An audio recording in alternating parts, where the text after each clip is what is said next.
नमस्कार दोस्तों, स्वागत है आप सभी का आपके अपने चैनल द रिटेल इन्वेस्टर में। बात करने वाला हूं यहाँ पे मैं गाइस एस्ट्रल की। और देखिए, एस्ट्रल में बात करना इसलिए बहुत ही ज्यादा इंपॉर्टेंट हो चला है। और उसके पीछे का रीजन क्या है दोस्तों? उसके पीछे का रीजन है कि जिस प्रकार से आप कह सकते हैं कि एक तगड़ा झटका लगा है म्यूचुअल फंड इन्वेस्टर्स को। जो बातें निकल के आ रही हैं, सामने निकल के आई है एस्ट्रल कह सकते हैं एक्सिस म्यूचुअल फंड की, उसका डायरेक्ट इंपैक्ट किस पे पड़ने वाला है? एस्ट्रल पे। क्यों मैं बोल रहा हूं आपको थोड़ी देर में समझ में आएगा। लेकिन देखिए, फिर से एक बार क्या एक्सपोज हुआ है कि रिटेल निवेशक at the end of the day कौन बर्बाद हो रहा है? रिटेल निवेशक। ठीक है दोस्तों। और देखिए, इसमें मैं बहुत ज्यादा ये बात भी नहीं कहूंगा कि सेबी कुछ नहीं करती। देखिए, आखिरी में काम तो आप ही करना एज ए ह्यूमन बीइंग।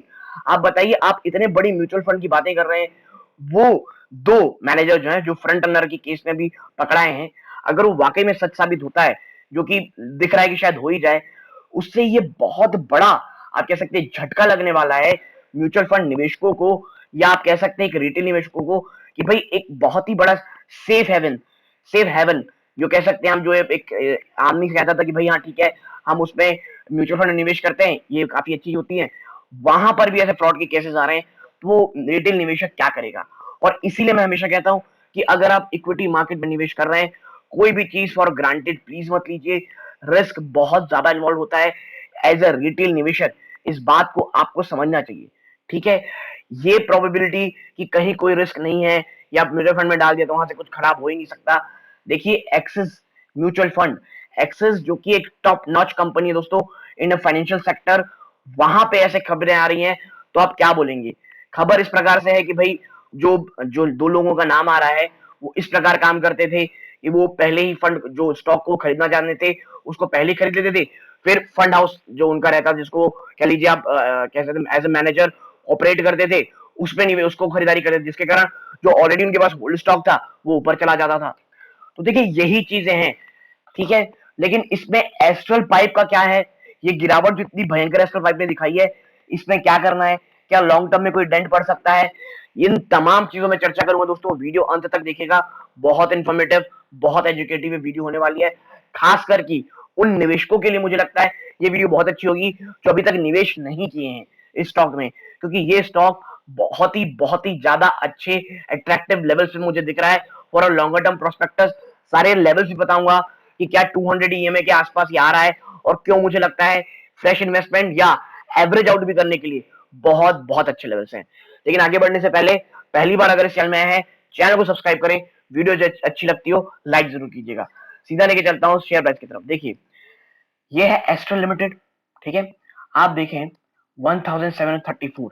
ठीक है, और इसमें जो गिरावट है, आप देखिए पिछले 6 महीने से ऊपरी स्तरों से अगर आप देखेंगे, जो उसने 2500 के आसपास का लगाया था, आप देखिए 2500 के आसपास का, वहां से ये 30%, 30% से ज्यादा गिर चुका है। ठीक है, मोर देन 30%। और देखिए, इसीलिए मैं कहता हूं कंपनी कितनी भी अच्छी हो, 52 वीक हाई जैसे ही आए, वहां पे एटलीस्ट अगर आप सोच रहे कि भाई मैं बहुत लॉन्ग टर्म के लिए आऊं, मैं तो कुछ नहीं करूंगा, तो एटलीस्ट पार्शियल प्रॉफिट बुकिंग जरूर से जरूर कीजिएगा। ठीक है, वरना एसएल पाइप आप देखिए, इतनी अच्छी कंपनी, मैं आपको दिखाऊंगा इसके फंडामेंटल्स, इसके फाइनेंशियल्स टॉप नॉच है। लेकिन देखिए, जब 52 वीक हाई को स्टॉक जाता है, वहां से आपको पार्शियल प्रॉफिट बुक करना चाहिए, क्योंकि वहां से गिरने के चांसेस काफी बढ़ जाते हैं। देखिए, मैं ये नहीं कहता कि वहां से बहुत ज्यादा गिरते ही हैं, लेकिन गिरने के चांसेस बढ़ जाते हैं।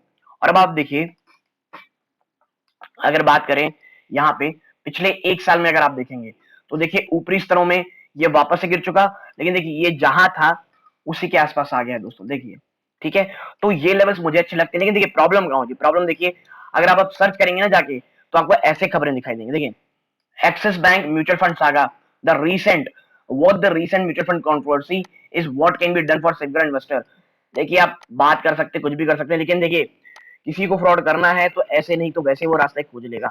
ठीक है, आप सेकंड देखिए कि ये देखिए mutual fund, Axis Bank mutual fund case और Axis Bank mutual fund scam, ये आपको दिखते रहेंगे। लेकिन देखिए, प्रॉब्लम एस्ट्रल पैक में क्या है? क्योंकि देखिए अब क्या हो रहा है कि जो उन्होंने खरीदारी की होगी एक्सिस म्यूचुअल फंड वालों ने, जिन स्टॉक के ऊपर, मैं दो सिर्फ उनकी बात कर रहा हूं जो अचानक से आप देखे होंगे कि मार्च क्वार्टर में स्टेक बढ़ गया होगा एक्सिस बैंक म्यूचुअल फंड में, तो वहां पे गिरावट होगी। और यही कारण है कि एस्ट्रल में लगातार गिरावट दिख रही है।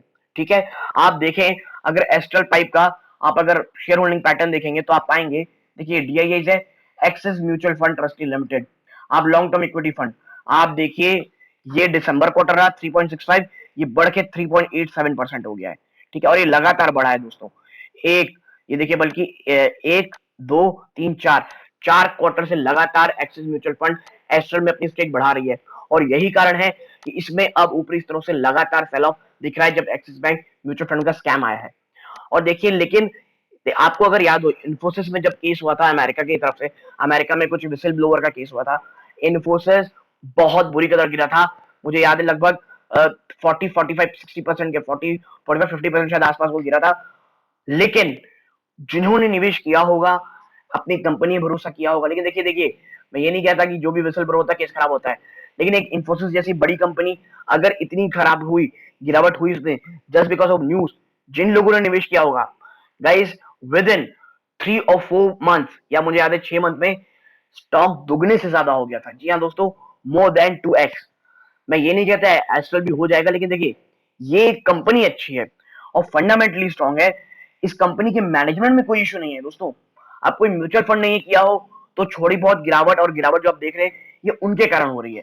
As a management as a company कोई प्रॉब्लम नहीं है, और मैं ऐसा क्यों बोल रहा हूं आप देखिए, आप देखिए ये कब का है, अप्रैल 29 का ये खबर है that Astral acquire controlling stake in Gem Paints for 194 crore rupees. 194 crore rupees में जेम पेंट्स ने जो कंट्रोलिंग स्टेक है वो पा लिया किसने, एस्ट्रल एक्वायर कर लिया किसमें, जेम पेंट में।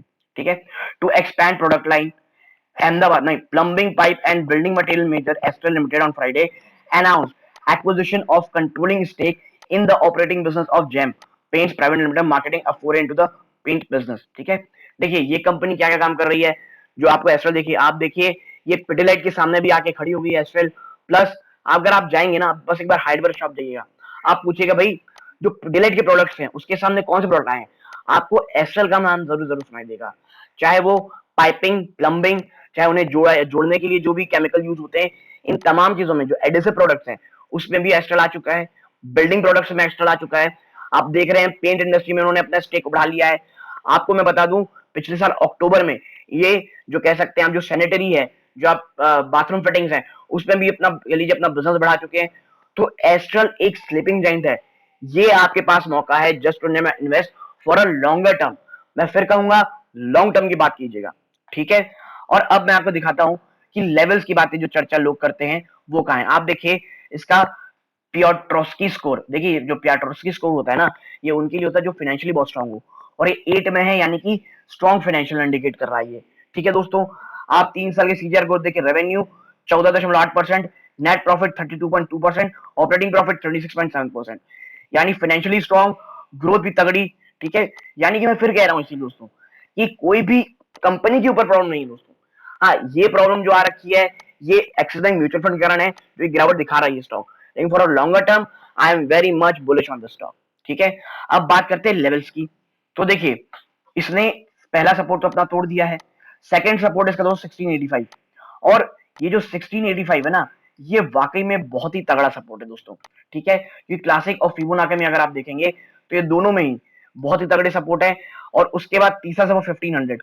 और पर्सनली मैं आपको बताऊं ना तो जो 1500 का लेवल है दोस्तों, 1500 का ये वाकई में बहुत ही ज्यादा स्ट्रॉन्ग सपोर्ट का काम करेगा। ठीक है, और जो 200 ईएमए है इस कंपनी का वो है 1343 यानी 1350। देखिए यहाँ आएगा नहीं आएगा नहीं पता, आए तो मुझे नहीं लगता इससे अच्छे लेवल होंगे एस्ट्रल में just to invest in the stock. ठीक है, to stock in Astral Pipes. लेकिन मैं फिर कहूंगा ये स्टॉक को देखिए देखिए बॉटम ना आपको पता है ना मुझे पता है, अगर बॉटम हमें पता होता तो प्रॉब्लम ही क्या रहती। इसीलिए मैं कहता हूं स्टैगर्ड वे में इन्वेस्टमेंट कीजिए, करंट लेवल्स के आसपास जो चल रहा है ये 1700 के आसपास वहां निवेश कीजिए। उसके बाद अगर ये 1500 को तोड़ करके अगर नीचे जाता है 1450 1450 1400 के आसपास, वहां अपना नेक्स्ट एक बिग चंक निवेश कीजिए। उसके बाद आराम से बैठिए देखिए स्टॉक किस तरफ जा रहा है, क्योंकि 200 डीएमए अगर टूटता है ऑन द क्लोजिंग बेसिस तो शायद गिरावट होते हुए ये 1200 1100 के पास भी जा सकता है। लेकिन astral price for a longer term कोई प्रॉब्लम नहीं है, लंबे समय के लिए निवेश करना चाहते हैं प्लीज निवेश कीजिए, ये बहुत बहुत ही ज्यादा अच्छी कंपनी है। तो अगर आपको ये मेरा पूरा एनालिसिस पसंद आया हो, प्लीज वीडियो को लाइक कीजिए। चैनल पहली बार आए हैं, चैनल को जरूर सब्सक्राइब कीजिएगा। यहाँ तक जुड़े रहने के लिए धन्यवाद। इस वीडियो का अंत है। जय हिंद दोस्तों।